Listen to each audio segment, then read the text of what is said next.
Merry Christmas. Merry Christmas.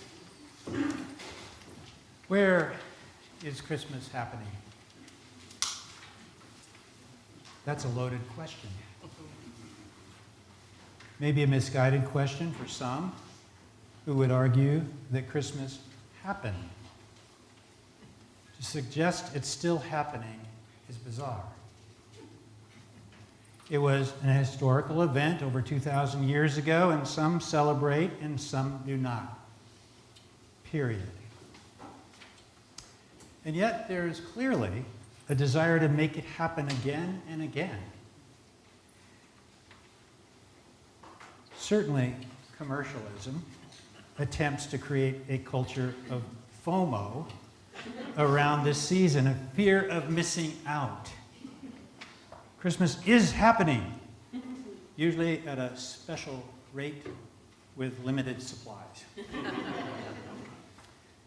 No one wants to miss out.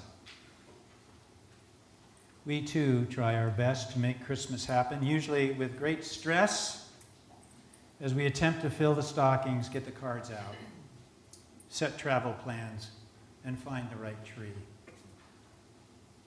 There is no doubt that those of us here tonight want Christmas to happen.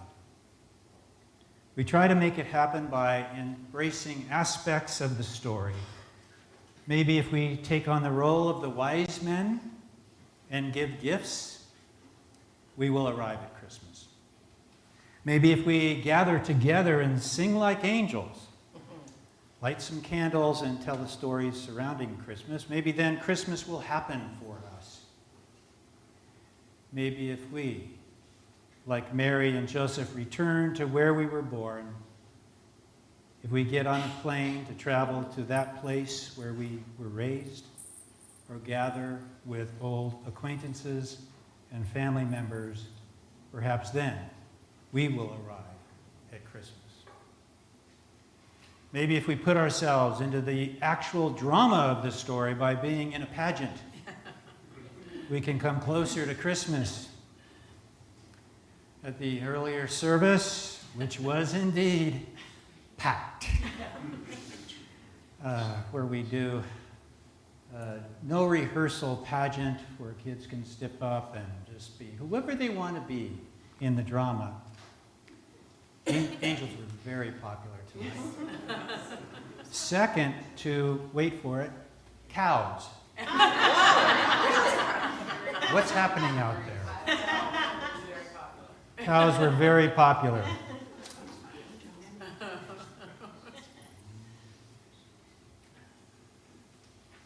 And then the young adults who were at that service, they come, it's like a reunion, because they remember how we do it here. And many of them remember being angels when they were little, playing Joseph, playing Mary. Some of them admit that they don't remember playing the baby Jesus. But we always have a baby Jesus, an actual baby. But it's the idea of being in the drama. It has the flavor of returning to ourselves, returning to our story, remembering, returning to the child within. Where is the story of Christmas happening, and how do we enter it? Now, I admit that I can be obtuse sometimes. But as I was rereading the scriptures for this service, I suddenly realized that I have been visiting a nativity scene without knowing it. We read that in those days a decree went out from Emperor Augustus that all the world should be registered. This was the first registration that was taken while Quirinius was governor of Syria. All went to their own towns to be registered. Think about it. Who's being registered now? There is a place where people are being forced to register themselves. And as many of us in this congregation have been keeping vigil at immigration courts, we have witnessed God's children lining up on cold street corners, feeling alienated, looking frightened, and hoping for good news. My greatest joy at such vigils is not praying or singing or joining in the liturgy. Sorry. A priest should not say such things. But the truth is that my joy has been walking down the line and looking into the eyes of each person and offering them coffee. Would you like cream with that? My joy is knowing that I have looked lovingly into the eyes of every adult and child in that line, not forcing some religion on them, but simply offering them a cup of coffee, something warm to drink in a very cold place, while others offer breakfast rolls, a toy for a child, chalk for them to draw on the sidewalk. Good for them. Creating art in this very dark place. I only now realize that we have all been entering a nativity scene. We were in the Christmas story. It was a true living nativity. Only now do I see that I was like a shepherd leaving my flock to take Bart to see the promise of God's birth. Does Christmas happen in the eyes? We see God being birthed in the eyes of others, whether they are the lonely in line at the grocery store or the overworked checker behind the counter, whether they are the annoying relative whose unresolved pain erupts in inappropriate ways, or the nicely dressed and proper-looking stranger sitting next to us in a church pew. Christmas is happening all around us, if we are letting it happen within us.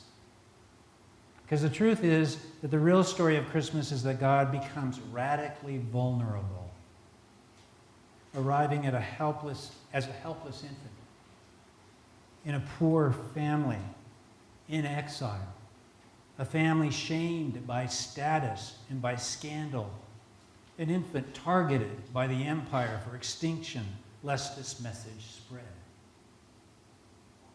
What message? The message that vulnerability is the way of God. Vulnerability contains all truth and all life. Vulnerability is the way, the truth, and the life. The true source of our service to the broader community.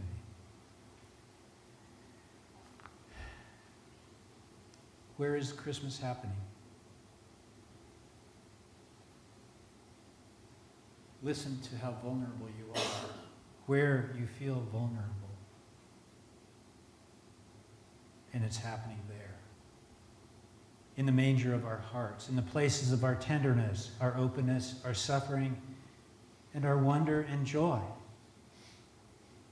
It arrives as tears, laughter, connection with others that is birthed by a connection with ourselves. Vulnerability disrupts the numbness that seemingly protects us. But like the shepherds, we must leave the comfort and responsibility of our place to go and see.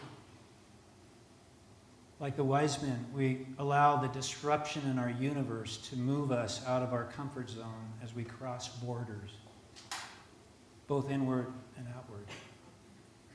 And like the Holy Family, we may feel forced outward because of circumstances, to experience a new birth by leaving the familiar. Perhaps by going back to where we started and knowing it for the first time. The truth is that living nativities surround us all the time. And in such scenes, it is easy to feel like wise men and women bringing gifts. But what you really discover is that it's those you are feeling compassion for who are offering us the gift of vulnerability, a gift we often reject.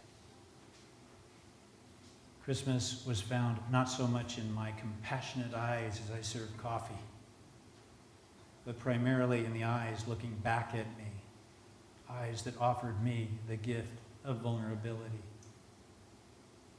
Where is Christmas happening? In the intimate places of vulnerability. Christmas is, after all, about being drawn to the vulnerable, often neglected child within. This is where Christmas is happening, in the vulnerability of your story. This is where God arrives.